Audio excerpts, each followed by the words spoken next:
మన జీవితాన్ని క్రమబద్ధంగా, ప్రశాంతంగా, జ్ఞానంతో నింపే అతి శక్తివంతమైన మంత్రాల్లో గాయత్రీ మంత్రం మొదటి స్థానంలో ఉంటుంది. ఈ మంత్రం కేవలం శ్లోకం కాదు, ఇది బ్రహ్మాండాన్ని కదిలించే శక్తి. ఋషులందరూ దీనిని మంత్రరాజమని ఎందుకు చెప్పారో, దాని ప్రయోజనాలు ఎంత అద్భుతమో ఈరోజు మీకు పూర్తి వివరంగా చెప్తున్నాను. ముందుగా గాయత్రీ మంత్రం పూర్తి రూపం వినండి.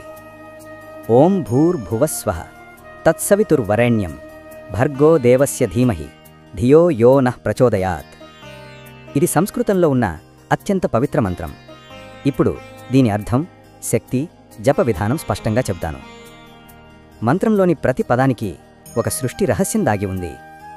ఓం భూహు అంటే భౌతిక లోకం, భువస్ అంటే మనసు, భావోద్వేగాల లోకం, స్వహ అంటే దివ్యలోకం, మూడు లోకాలకు ప్రభువైన పరమాత్మని స్మరించడం, తత్సవితుర్వరేణ్యం అంటే సవిత్రుడైన సూర్యదేవుని దైవశక్తి, అతని కాంతి మన మీద పడాలని కోరటం, భర్గో దేవస్య అంటే దైవత్వం యొక్క పవిత్ర జ్యోతి, ధీమహి అంటే మనం ధ్యానిస్తున్నాం, ధియో యో నః ప్రచోదయాత్ అంటే మా బుద్ధిని, వివేకాన్ని, మంచి ఆలోచనలను ప్రేరేపించు పరమేశ్వర అని ప్రార్థన. సాధారణంగా చెప్పాలంటే, సకల లోకాలకు వెలుగునిచ్చే దేవుడా, మా బుద్ధిని శుద్ధి చెయ్యి, మాకు సద్విచారాలు ప్రసాదించు. ఇది మంత్రం మొత్తం అర్థం. ఇప్పుడు గాయత్రీ మంత్రం ఎలా జపించాలి అనేది చాలామందికి పెద్ద సందేహం. నిజంగా చెప్పాలంటే ఈ మంత్రాన్ని జపించడం అంత క్లిష్టం కాదు.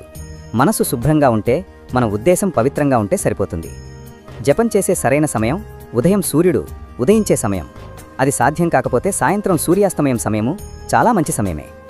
శుభ్రమైన ప్రదేశంలో కూర్చుని వెన్నుముక నిటారుగా ఉంచి లోతైన శ్వాస తీసుకుంటూ మంత్రాన్ని నెమ్మదిగా జపించాలి. ఒకేసారి అతి వేగంగా జపించడం కంటే ఒక్కో అక్షరం స్పష్టంగా ఉచ్చరించడం ఎంతో మంచిది. ఈ మంత్రాన్ని 3 సార్లు, 11 సార్లు లేదా 108 సార్లు జపించవచ్చు. ప్రారంభంలో 11 సార్లతో మొదలుపెట్టి తర్వాత అలవాటుగా 108కి పెంచుకోవచ్చు. మంత్రజపం చేస్తున్నప్పుడు మన ఆలోచనలను సూర్యుని కాంతిపై నిలపడడం మంచి ఫలితాన్నిస్తుంది. మంత్రం ముగించిన తర్వాత 30 సెకండ్ల నిశ్శబ్దంగా కళ్ళు మూసుకుని కూర్చుంటే మనసు పూర్తిగా ప్రశాంతమవుతుంది. ఇప్పుడు ఈ మంత్ర ఫలితాలు తెలుసుకుంటే మీరు ఆశ్చర్యపోతారు. గాయత్రీ మంత్రం ప్రధానంగా మన మైండ్పై పనిచేస్తుంది. కాన్సంట్రేషన్, మెమొరీ, ఫోకస్ చాలా త్వరగా పెరుగుతాయి. ఈ మంత్రం ఓల్డ్ థ్రెడ్స్ను సరిచేస్తుంది కాబట్టి ఆందోళన, భయం, నిద్రలేమి తగ్గిపోతాయి. గాయత్రీ మంత్రం శరీరంలోని నాడులను బలపరుస్తుంది, హృదయానికి శాంతినిస్తుంది. పిల్లలు చదువులో కాన్సంట్రేషన్ పెరగాలని కోరుకునే తల్లిదండ్రులు ఈ మంత్రం జపించడం చాలా మంచిది. ముఖ్యంగా ఓవర్ థింకింగ్, యాంగ్జైటీ ఉన్నవారు రోజూ గాయత్రీ మంత్రం వినడం లేదా జపించడం వల్ల అద్భుతమైన శాంతిని పొందుతారు.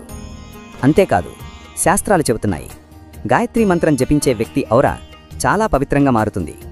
చెడు శక్తులు, నెగిటివ్ ఎనర్జీలు దగ్గరకు కూడా రావు. సూర్యుని కాంతి, మంత్రంలోని వైబ్రేషన్, మన సంకల్పం, ఈ 3 కలిపితే జీవితం మారకుండా ఉండదు. ఇది కేవలం ఆధ్యాత్మికమే కాదు, శాస్త్రీయంగా కూడా నిరూపించబడిన విషయం. మన బుద్ధి, మన నిర్ణయాలు, మన జీవితపు దిశ అన్నీ గాయత్రీ మంత్రం వల్ల శుభదిశలోకి మారుతాయి.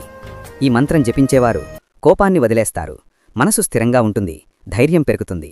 జీవితంలో ఏ సమస్య వచ్చినా మనల్ని మనం నిలబెట్టుకునే శక్తిని ఇదిస్తుంది.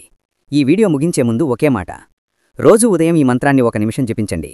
మీరు మీలో వచ్చే మార్పు మీరే చూసుకుంటారు. మీరు కూడా ఈ రోజు నుండే ప్రారంభిస్తారా? మీ అనుభవాలను కామెంట్లో చెప్పండి. ఇలాంటి భక్తి, ఆధ్యాత్మిక జ్ఞానం కోసం మా ఛానల్ను సబ్స్క్రైబ్ చేయండి. ఓం గాయత్రీ నమః.